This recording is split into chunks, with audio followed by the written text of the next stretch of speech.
ನಮಸ್ತೆ ಪ್ರಿಯ ವೀಕ್ಷಕರೇ, ನಾನು ನಿಮ್ಮ ಪಂಡಿತ್ ಶ್ರೀ ಕುಮಾರನ್ ಗುರೂಜಿ. ಎಲ್ಲರಿಗೂ ನಮ್ಮ ಜ್ಯೋತಿಷ್ಯ ಕಣ್ಣು ಯೂಟ್ಯೂಬ್ ಚಾನಲ್ಗೆ ಸ್ವಾಗತ.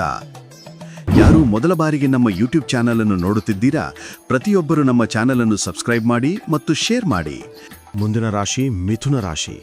ಮಿಥುನ ರಾಶಿಯವರಿಗೆ ಫಲಾಫಲಗಳನ್ನ ಅವಲೋಕನ ಮಾಡೋಕ್ಕೋದಾಗ ಮಿಥುನ ರಾಶಿಯಾಧಿಪತಿಯಾಗಿರ್ತಕ್ಕಂತಹ ಬುಧ ಎನ್ನು ಮಿಥುನ ರಾಶಿಯವರಿಗೆ ಮೃಗಶಿರ 3-4 ಹಾಗೆ ಆರಿದ್ರ ನಕ್ಷತ್ರ 4, 1-4 ಪಾದಗಳು ಹಾಗೆ ಪುನರ್ವಸು ನಕ್ಷತ್ರ 1, 2, 3 ಈ ಒಂದು ಮಿಥುನ ರಾಶಿಯವರಿಗೆ 2026ರಲ್ಲಿ ಎಷ್ಟರ ಮಟ್ಟಿಗೆ ಗುರುಬಲ, ಎಷ್ಟರ ಮಟ್ಟಿಗೆ ಅನುಕೂಲ ಎಲ್ಲವನ್ನ ಅವಲೋಕನ ಮಾಡೋಕ್ಕೋದಾಗ ಗುರು 1ರಿಂದ 2ಕ್ಕೆ ಬರ್ತಾರೆ, ಶನಿ 10ರಲ್ಲಿ ಸಂಚಾರ ಮಾಡ್ತಾರೆ, ರಾಹು ಗ್ರಹ 9ರಿಂದ 8ಕ್ಕೆ ಬರ್ತಾ ಇರತಕ್ಕಂಥದ್ದು, ಹಾಗೆ ಕೇತು ಗ್ರಹ 3ರಿಂದ 2ಕ್ಕೆ ಬರ್ತಾ ಇರತಕ್ಕಂಥದ್ದು.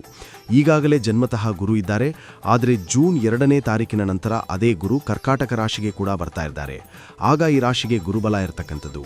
ಇನ್ನು ಜನ್ಮಗುರು ಬಂದಾಗ ನಮ್ಮ ವರಾಹ ಮೀರಾಚಾರ್ಯರ ಒಂದು ಗ್ರಂಥಗಳನ್ನು ಅವಲೋಕನ ಮಾಡಿದಾಗ ಒಂದು ಶ್ಲೋಕ ಹೇಳ್ತಾರೆ ಅವರು. ಮನಸ್ಸೌಖ್ಯಂ ಯಶೋವೃದ್ಧಿಂ ಸೌಭಾಗ್ಯಂಚ ಧನಾಗಮಂ ಕೀರ್ತಿಲಾಭಂಚ ಧರ್ಮಾರ್ಥಿಂ ದ್ವಿತೀಯ ಗುರು. ಯಾವಾಗ ಜೂನ್ 2ನೇ ತಾರೀಕಿಗೆ ಗುರು ಅಲ್ಲಿ ಬಂದಾಗ ಮನಸ್ಸೌಖ್ಯಂ ಯಶೋವೃದ್ಧಿಂ ಸೌಭಾಗ್ಯಂಚ ಧನಾಗಂ ಕೀರ್ತಿಲಾಭಂಚ ಧರ್ಮಾರ್ಥಿಂ ದ್ವಿತೀಯ ಗುರು ಅಂತ ಹೇಳ್ತಕ್ಕಂಥ ಮಾತನ್ನ ಹೇಳಿದ್ದಾರೆ. ಅಂದರೆ ಗುರುಬಲ ಬಂದಾಗ ಎಲ್ಲವೂ ಕೂಡ ಕ್ಲೇಶಗಳು ದೂರ ಆಗುತ್ತೆ, ಬುದ್ಧಿ ಚೆನ್ನಾಗಿರುತ್ತೆ, ಹಾಗೇನೆ ಅದೃಷ್ಟ ಕೂಡ ಕೂಡಿ ಬರುತ್ತೆ.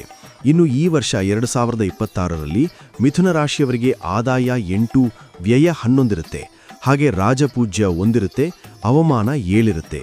ಸ್ವಲ್ಪ ಜಾಗೃತಿಯಾಗಿರಬೇಕು ಕೆಲಸ ಕಾರ್ಯಗಳ ವಿಚಾರದಲ್ಲಿರಬಹುದು, ಹಾಗೆ ಕರ್ಮಗಳ ವಿಚಾರದಲ್ಲಿ, ಸಾಲಗಳ ವಿಚಾರದಲ್ಲಿ, ಎಲ್ಲ ವಿಚಾರಗಳಲ್ಲೂ ಕೂಡ ಅವಮಾನದ ವಿಚಾರ ನೋಡೋಕ್ಕೋದಾಗ 7 ಇದೆ. ಆದರೆ ಜೂನ್ 2ಕ್ಕೆ ಗುರುಬಲ ಬಂದಾಗ ಸ್ವಲ್ಪ ಅದನ್ನು ಎಲ್ಲೋ ಒಂದು ಕಡೆ ಮೇಕಪ್ ಮಾಡಿಕೊಂಡು ಹೋಗುತ್ತೆ. ಇನ್ನು ಈ ವರ್ಷದಲ್ಲಿ ಆರ್ಥಿಕವಾಗಿ ಬಹಳಷ್ಟು ಸಬಲತೆಯನ್ನು ಪಡೀತೀರಾ, ಖರ್ಚುಗಳು ಕೂಡ ಜಾಸ್ತಿ ಇರುತ್ತೆ, ಆದಾಯ ಹೆಂಗೆ ಬರ್ತಾ ಇದೆಯೋ, ಏನು ಖರ್ಚಾಗ್ತಾ ಇದೆಯೋ ಅಂತಕ್ಕಂತಹ ಭಾವನೆಗಳು ಕೂಡ ನಿಮಗೆ ಬರುತ್ತೆ. ಇನ್ನು ಶನಿ 10ರಲ್ಲಿ ಅಂದರೆ ಕರ್ಮಸ್ಥಾನದಲ್ಲಿ ಶನಿ ಇರ್ತಕ್ಕಂಥವನಿಗೆ ಏನು ಹೇಳುತ್ತೆ, ಪ್ರಾಮಾಣಿಕತನಕ್ಕೆ ಹೆಚ್ಚು ಪ್ರಾಶಸ್ತ್ಯ ಕೊಡಬೇಕು, ತಾಳ್ಮೆ ಇರಬೇಕು, ಸಹನೆ ಇರಬೇಕು, ಸುಳ್ಳು ಹೇಳಕ್ಕೆ ಹೋಗಬಾರ್ದು, ಉದ್ಯೋಗದಲ್ಲಿ ಸಕಾಲಕ್ಕೆ ಕರೆಕ್ಟಾಗಿ ಹೋಗಬೇಕು. ಯಾರನ್ನು ಓವರ್ಟೇಕ್ ಮಾಡೋಕ್ಕೆ ಈ ವರ್ಷದಲ್ಲಿ ಹೋಗಿದ್ದೇ ಆದರೆ ಅದು ಸ್ವಲ್ಪ ಕಷ್ಟ ಆಗ್ತಕ್ಕಂಥ ಸಾಧ್ಯತೆ ಇರುತ್ತೆ. ಯಾಕಂದರೆ ಕರ್ಮಸ್ಥಾನದಲ್ಲಿ ಶನಿ ಸಂಚಾರ ಮಾಡ್ತಾ ಇದ್ದಾನೆ, ಹಾಗೆ ರಾಹುಗ್ರಹ ನಮಗೆ ಭಾಗ್ಯಸ್ಥಾನದಿಂದ ಅಷ್ಟಮ ಸ್ಥಾನ ಅಂದರೆ ದುಸ್ಥಾನಕ್ಕೆ ಸಂಚಾರ ಕೂಡ ಮಾಡೋಕ್ಕೆ ಪ್ರಾರಂಭ ಮಾಡ್ತಾ ಇದ್ದಾರೆ. ಇದನ್ನೆಲ್ಲವನ್ನ ಗಮನಿಸಿ ನಾವು ನೋಡಕ್ಕೆ ಹೋದಾಗ ಜವಾಬ್ದಾರಿಗಳು ಜಾಸ್ತಿ ಆಗುತ್ತೆ, ಉದ್ಯೋಗದಲ್ಲಿ ಶುಭ ಆಗ್ತಕ್ಕಂಥದ್ದು, ಎಲ್ಲೋ ಒಂದು ಕಡೆ ನಿಮ್ಮ ಕಷ್ಟಕ್ಕೆ ತಕ್ಕ ಫಲ ಸಿಗ್ತಕ್ಕಂತಹ ವರ್ಷ ಕೂಡ ಇದಾಗಿರುತ್ತೆ. ಉಚ್ಚ ಗುರು 2026ರ ಜೂನ್ 2ನೇ ತಾರೀಕಿಗೆ ಕರ್ಕಾಟಕ ರಾಶಿಗೆ ಗುರು ಬಂದಾಗ ಅದು ಉಚ್ಚಗುರು ಅಂತ ಹೇಳಿದಾಗ ಉಚ್ಚಗುರು ಬಂದಾಗ ನಿಮಗೆ ಏನು ದ್ವಿತೀಯ ಸ್ಥಾನದಲ್ಲಿ ಧನಸ್ಥಾನ, ಕುಟುಂಬ ಸ್ಥಾನ, ವಾಕ್ಸ್ಥಾನ, ಹಣಕಾಸಿನ ಯೋಗ ತುಂಬ ಚೆನ್ನಾಗಿ ಬರುತ್ತೆ. ನಿಮ್ಮನ್ನು ಯಾರು ಬೇಜಾರು ಮಾಡ್ಕೊಳ್ತಾ ಇದ್ದೀರೋ ಆ ಜನನೇ ನಿಮ್ಮ ಹತ್ರ ಬರ್ತಾರೆ. ಶತ್ರುಗಳು ಮಿತ್ರರಾಗ್ತಕ್ಕಂಥದ್ದು, ಕುಟುಂಬದಲ್ಲಿ ಒಂದು ಒಳ್ಳೆಯ ಒಂದು ಶುಭ ಕಾರ್ಯ ನಡೀತಕ್ಕಂತಹ ಯೋಗ ಕೂಡ ಇರುತ್ತೆ. ಸಂಪತ್ತು ಜಾಸ್ತಿಯಾಗುತ್ತೆ, ಉಳಿತಾಯ ಯೋಗ ಇರುತ್ತೆ, ಬ್ಯಾಂಕ್ ಬ್ಯಾಲೆನ್ಸ್ ರೈಸ್ ಆಗುತ್ತೆ, ಉದ್ಯೋಗದ ವಿಚಾರದಲ್ಲಿ ಶುಭ ಆಗುತ್ತೆ, ಭೂಮಿ ತಗೊಳ್ಳೋ ಯೋಗ, ಮನೆ ಕಟ್ಕೊಳ್ಳೋ ಯೋಗ, ಸೈಟ್ ತಗೊಳ್ತಕ್ಕಂತಹ ಯೋಗ, ಆರೋಗ್ಯದಲ್ಲಿ ಕ್ಷೇತ್ರಕ್ಕೆ ಕಾಣಿಸ್ಕೊಳ್ತಕ್ಕಂಥದ್ದಾಗಿರುತ್ತೆ. ಆದರೆ ಇಲ್ಲೊಂದು ಮಾತು ಹೇಳಬೇಕು ನಾವು, ಈ ರಾಶಿಯವರು ಈ ವರ್ಷ ಮೇಕ್ ಮಾಡಿ ಅಂದರೆ ಎಲ್ಲೋ ಒಂದು ಕಡೆ ದುಡೀರಿ, ಕಷ್ಟಪಡಿ, ಬ್ರೇಕ್ ಮಾಡಿ, ಒಂದು ಹೆಸರು ಮಾಡಿ. ಮೇಕ್ ಆ್ಯಂಡ್ ಬ್ರೇಕ್ ಅಂತೂ ಕೂಡ ನಾವು ಇದನ್ನು ಕರಿಬೋದು, ಅಥವಾ ಮಾಡಿ ಅಥವಾ ಮಡಿ, ಮಾಡು ಅಥವಾ ಮಡಿ. ನೀವೇನೋ ಒಂದು ಸಾಧನೆ ಮಾಡೋಕ್ಕೆ ಪ್ರಯತ್ನ ಮಾಡುವಂತ ಮಿಥುನ ರಾಶಿಯವರಿಗೆ ಹೇಳಬಹುದು. ಮಹಿಳೆಯರಿಗೆ ಉದ್ಯೋಗ ಸಿಗ್ತಕ್ಕಂಥದ್ದು, ಉದ್ಯೋಗಸ್ಥ ಮಹಿಳೆಯರಿಗೆ ಒಳ್ಳೆಯದಾಗುತ್ತೆ.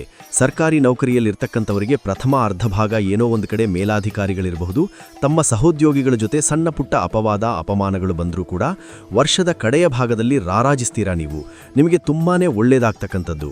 ಕೀರ್ತಿ ಪ್ರತಿಷ್ಠೆಗಳಿಗೆ ಭಾಜನರಾಗ್ತೀರಾ. ಆರೋಗ್ಯದಲ್ಲಿ ಕ್ಷೇತ್ರಕ್ಕೆ ಕಾಣುತ್ತೆ. ಧರ್ಮ ಕರ್ಮಾಧಿಪತಿಗಳು ಇಬ್ಬರೂ ಕೂಡ ಈ ವರ್ಷದಲ್ಲಿ ನಿಮಗೆ ಸಪೋರ್ಟ್ ಮಾಡ್ತಕ್ಕಂತಹ ಸಾಧ್ಯತೆ ಇರೋದರಿಂದ ಆತ್ಮವಿಶ್ವಾಸ ತುಂಬ ಚೆನ್ನಾಗಿರುತ್ತೆ, ದೈವ ಬಲ ಚೆನ್ನಾಗಿರುತ್ತೆ. ಹಾಗೇನೆ ನಮ್ಮ ಪರಂಪರೆಗಳು, ನಮ್ಮ ಸಂಪ್ರದಾಯಗಳನ್ನು ಬಿಟ್ಟು ಆಚೆಗೆ ಬರಬೇಡಿ. ಎಲ್ಲೋ ಒಂದು ಕಡೆ ಫ್ಯಾಷನ್ಗೆ ನಾವು ಅಡಿಕ್ಟ್ ಆಗೋಣ, ಆದರೆ ಸಂಪ್ರದಾಯವನ್ನು ಬಿಡ್ತಕ್ಕಂಥದ್ದು ಬೇಡ. ಹಾಗೆ ಮನೆ ದೇವರ ಒಂದು ಅನುಗ್ರಹ ಈ ವರ್ಷ ತುಂಬ ಚೆನ್ನಾಗಿದೆ, ಅಧಿಕ ಆದಾಯ ಬರುತ್ತೆ. ಹಾಗೆ ರೈತರಿಗೆ ಒಳ್ಳೆ ಇಳುವರಿ ಬರ್ತಕ್ಕಂಥದ್ದು, ವ್ಯಾಪಾರಸ್ಥರಿಗೆ ಒಳ್ಳೆಯದಾಗುತ್ತೆ, ಉದ್ಯಮೆದಾರರಿಗೆ ಪಾಲುದಾರಿಕೆ ವಿಚಾರದಲ್ಲಿ ಬಹಳಷ್ಟು ಶುಭ ಆಗ್ತಕ್ಕಂತಹ ಯೋಗ, ವಿದೇಶ ಯೋಗ, ತಂದೆ ತಾಯಿಗಳ ಆರೋಗ್ಯದ ಚಿಂತೆ, ಸಣ್ಣ ಪುಟ್ಟ ಕಾಡತಕ್ಕಂಥದ್ದು.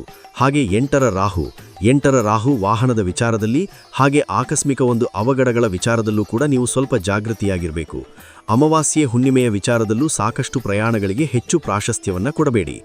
ಸರ್ಕಾರಿ ಕೆಲಸದಲ್ಲಿರ್ತಕ್ಕಂಥವರಿಗೆ ತುಂಬಾನೇ ಒಳ್ಳೆಯದಾಗ್ತಕ್ಕಂಥದ್ದು, ಸ್ಥಾನ ಪಲ್ಲಟ ಆಗ್ತಕ್ಕಂಥದ್ದು, ಮಕ್ಕಳಿಂದ ಶುಭ ಆಗ್ತಕ್ಕಂತಹ ಯೋಗ, ವಿವಾಹ ವಿಷಯಗಳಿಗೆ ಒಳ್ಳೆಯದಾಗ್ತಕ್ಕಂತಹ ಯೋಗ ಕೂಡ ಈ ವರ್ಷ ಮಿಥುನ ರಾಶಿಯವರಿಗೆ ಇರುತ್ತೆ. ಮಿಥುನ ರಾಶಿಯವರಿಗೆ ಒಂದು ವಿಚಾರವನ್ನು ಚೆನ್ನಾಗಿ ಜ್ಞಾಪಕ ಇಟ್ಕೋಬೇಕು.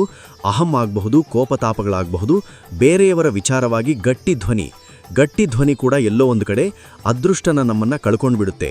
ಹಾಗಾಗಿ ಆ ಗಟ್ಟಿ ಧ್ವನಿಗೆ ಹೆಚ್ಚು ಪ್ರಾಶಸ್ತ್ಯ ಕೊಡಬೇಡಿ. ಹಾಗೇನೆ ಎಲ್ಲೋ ಒಂದು ಕಡೆ ಈ ರಾಶಿಯವರು, ಮಿಥುನ ರಾಶಿಯವರು ಸಾಧ್ಯವಾದಷ್ಟು ಮಂಗಳವಾರ, ಶನಿವಾರ ಏನಾದರೂ ಆಯುಧಗಳ ವಿಚಾರದಲ್ಲಿ ಸ್ವಲ್ಪ ಜಾಗೃತಿಯಾಗಿರಬೇಕು ಅಂತ ಕೂಡ ಹೇಳುತ್ತೆ. ರಾಜಕೀಯವಾಗಿ ಪ್ರಗತಿ ಇದೆ. ಮಿಥುನ ರಾಶಿಯವರಿಗೆ ರಾಜಕೀಯವಾಗಿ ಪ್ರಗತಿ ಕಾಣ್ತಕ್ಕಂಥದ್ದು.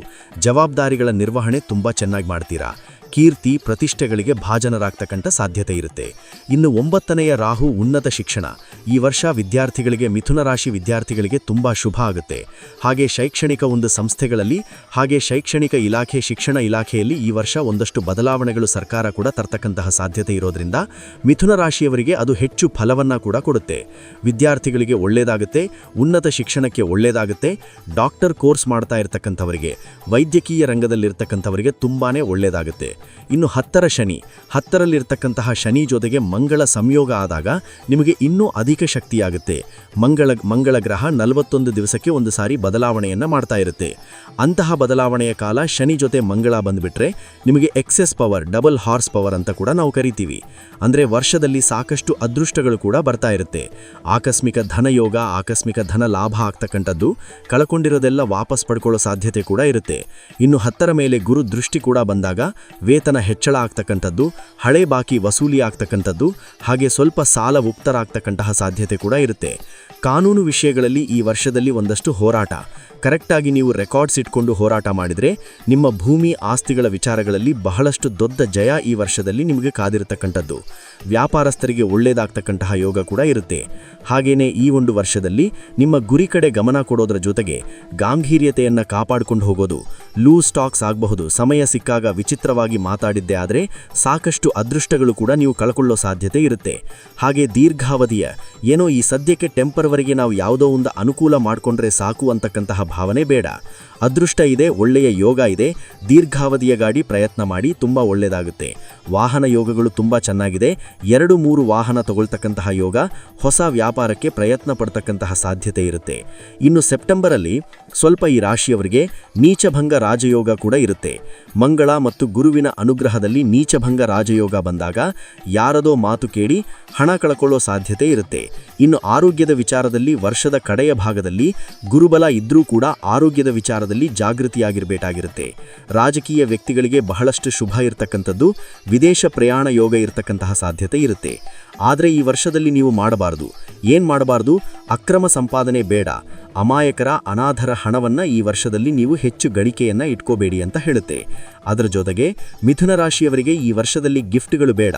ಉಡುಗೊರೆ ಕೊಡ್ತಾರೆ ನೋಡಿ, ಅದಷ್ಟು ಈಸಿ ಅಲ್ಲ. ಆ ಗಿಫ್ಟ್ಗಳನ್ನು ತಗೊಂಡಾಗ ಕೂಡ ಅದು ಕೂಡ ನಮಗೆಲ್ಲೋ ಒಂದು ಕಡೆ ಕರ್ಮ ಟ್ರಾನ್ಸ್ಫರ್ ಆಗುತ್ತೆ. ಹಾಗಾಗಿ ಆ ಗಿಫ್ಟ್ಗಳನ್ನು ಹೆಚ್ಚು ಪಡೆಯೋದು ಕೂಡ ಬೇಡ. ಇನ್ನು ಮಹಿಳೆಯರಿಗೆ ಸ್ವಲ್ಪ ಹಣಕಾಸಿನ ವಿಚಾರಗಳಿರಬಹುದು, ಸ್ವಲ್ಪ ಸೀಕ್ರೆಟನ್ನು ಕಾಪಾಡಿಕೊಂಡು ಹೋಗಿದ್ದೇ ಆದರೆ ತುಂಬಾ ಒಳ್ಳೆಯದಾಗುತ್ತೆ. ಮಹಿಳೆ ಶತ್ರು ಅಂತಕ್ಕಂಥದ್ದಾಗಿರೋದ್ರಿಂದ ನಿಮಗೆ ನಿಮ್ಮ ಸ್ಥಾನದಲ್ಲಿರ್ತಕ್ಕಂಥವನು ಸ್ವಲ್ಪ ಗಾಂಭೀರ್ಯತೆಯನ್ನು ಕಾಪಾಡಿಕೊಂಡು ಹೋಗಿ. ಅದರ ವೃತ್ತಿಯಲ್ಲಿ ಬಡತಿ ಸಿಗ್ತಕ್ಕಂತಹ ಯೋಗ ಸಹ ಮಿಥುನ ರಾಶಿಯವರಿಗೆ ಇರುತ್ತೆ. ಹಾಗೆಯೇ ಈ ರಾಶಿಯ ಶಿಕ್ಷಣ ಕ್ಷೇತ್ರದಲ್ಲಿರ್ತಕ್ಕಂತಹ ನಿವೃತ್ತಿ ಪಡಿತಾ ಇರತಕ್ಕಂಥವರಿಗೂ ಸಹ ಶುಭ ಆಗ್ತಕ್ಕಂತಹ ಯೋಗ ಕೂಡ ಇರುತ್ತೆ. ಹಾಗೆಯೇ ಈ ರಾಶಿಯವರು 10ರ ಶನಿ, ಕರ್ಮಸ್ಥಾನದಲ್ಲಿ ಶನಿ ಇರ್ತಕ್ಕಂಥದ್ದಾಗಿರೋದ್ರಿಂದ ಸ್ವಲ್ಪ ಶನಿಯ ದರ್ಶನ ಮಾಡ್ಕೊಳ್ಳೋದು, ದಕ್ಷಿಣಾಮೂರ್ತಿಯ ದರ್ಶನ ಮಾಡ್ಕೊಳ್ಳೋದು, ಕಾಲಭೈರವನನ್ನ ಸ್ತೋತ್ರ ಮಾಡ್ಕೊಳ್ಳೋದು, ಮನೆಯಲ್ಲಿ ಕಾಲಭೈರವ ಸ್ತೋತ್ರವನ್ನ ಕೇಳೋದ್ರಿಂದ ಸಾಕಷ್ಟು ಶುಭ ಆಗ್ತಕ್ಕಂತಹ ಯೋಗ ಕೂಡ ಇರುತ್ತೆ. ಹಾಗೇನೇ ಈ ವರ್ಷ ಮಿಥುನ ರಾಶಿಯವರು ವಿಷ್ಣು ಸಹಸ್ರನಾಮದ ಪುಸ್ತಕಗಳನ್ನು ದಾನ ಮಾಡೋದು, ವಿಷ್ಣು ಸಹಸ್ರನಾಮದ ಪುಸ್ತಕಗಳನ್ನು 21 ಇರಬಹುದು, 51 ಇರಬಹುದು, ದಾನ ಮಾಡ್ಕೊಳ್ಳಿ. ಹಾಗೆ ವಿಷ್ಣು ಸಹಸ್ರನಾಮದಲ್ಲಿ ಅತಿ ವಿಶೇಷವಾದ ಮಂತ್ರ ಇರತಕ್ಕಂತಹ ಶ್ರೀರಾಮ ಜಯ ರಾಮ ಜಯ ಜಯ ರಾಮ, ಜೊತೆಗೆ ಶ್ರೀರಾಮ ರಾಮ ರಾಮೇತಿ ರಮೇ ರಾಮೇ ಮನೋರಮೆ ಸಹಸ್ರನಾಮ ತತ್ತುಲ್ಯಂ ರಾಮನಾಮ ವರಾನನೆ, ಈ ಮಂತ್ರವನ್ನು ಹೆಚ್ಚು ಹೇಳಿಕೊಳ್ಳೋದ್ರಿಂದ ಸಾಕಷ್ಟು ಶುಭ ಕೂಡ ಆಗ್ತಕ್ಕಂತಹ ಸಾಧ್ಯತೆ ಇರುತ್ತೆ. ಕಾರ್ಮಿಕರಿಗೆ ಆಹಾರ ಕೊಡ್ತಕ್ಕಂಥದ್ದು, ಕಾರ್ಮಿಕರು ಎಲ್ಲೋ ಒಂದು ಕಡೆ ಒಂದು ಮನೆ ಕಟ್ತಾ ಇರ್ತಾರೆ, ಅವ್ರಿಗೂ ನಮಗೆ ಸಂಬಂಧನೇ ಇರಲ್ಲ.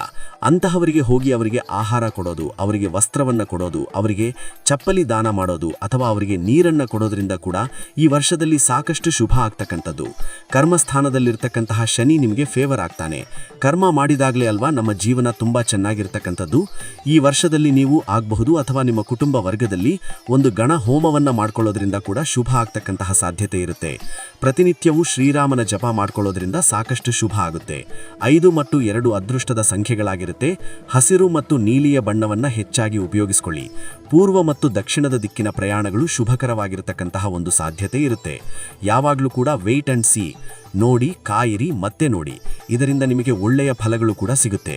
ಗುರುಬಲ ಕೂಡ ಬರ್ತಾ ಇದೆ, ತುಂಬಾನೇ ಒಳ್ಳೆಯದಾಗುತ್ತೆ. ತುಂಬ ಸಾಕಷ್ಟು ಅದೃಷ್ಟಗಳು ಕೂಡಿ ಬರ್ತಕ್ಕಂತಹ ವರ್ಷ ಕೂಡ ಮಿಥುನ ರಾಶಿಯವರಿಗೆ ಆಗುತ್ತೆ. ತುಂಬ ಶುಭದ ಫಲಗಳು ಕೂಡ ಸೇರುತ್ತೆ, ತುಂಬಾನೇ ಒಳ್ಳೆಯದಾಗುತ್ತೆ. ನಿಮ್ಮ ಜೀವನದ ನಾನಾ ರೀತಿಯ ಸಮಸ್ಯೆಗಳಿಗೆ ಗುರೂಜಿಯವರು ಸೂಕ್ತ ಹಾಗೂ ಶಾಶ್ವತ ಪರಿಹಾರ ನೀಡುತ್ತಾರೆ. ಗುರೂಜಿಯ ಭೇಟಿಗಾಗಿ ಈ ದೂರವಾಣಿ ಸಂಖ್ಯೆಗೆ ಕರೆ ಮಾಡಿ 7090402666.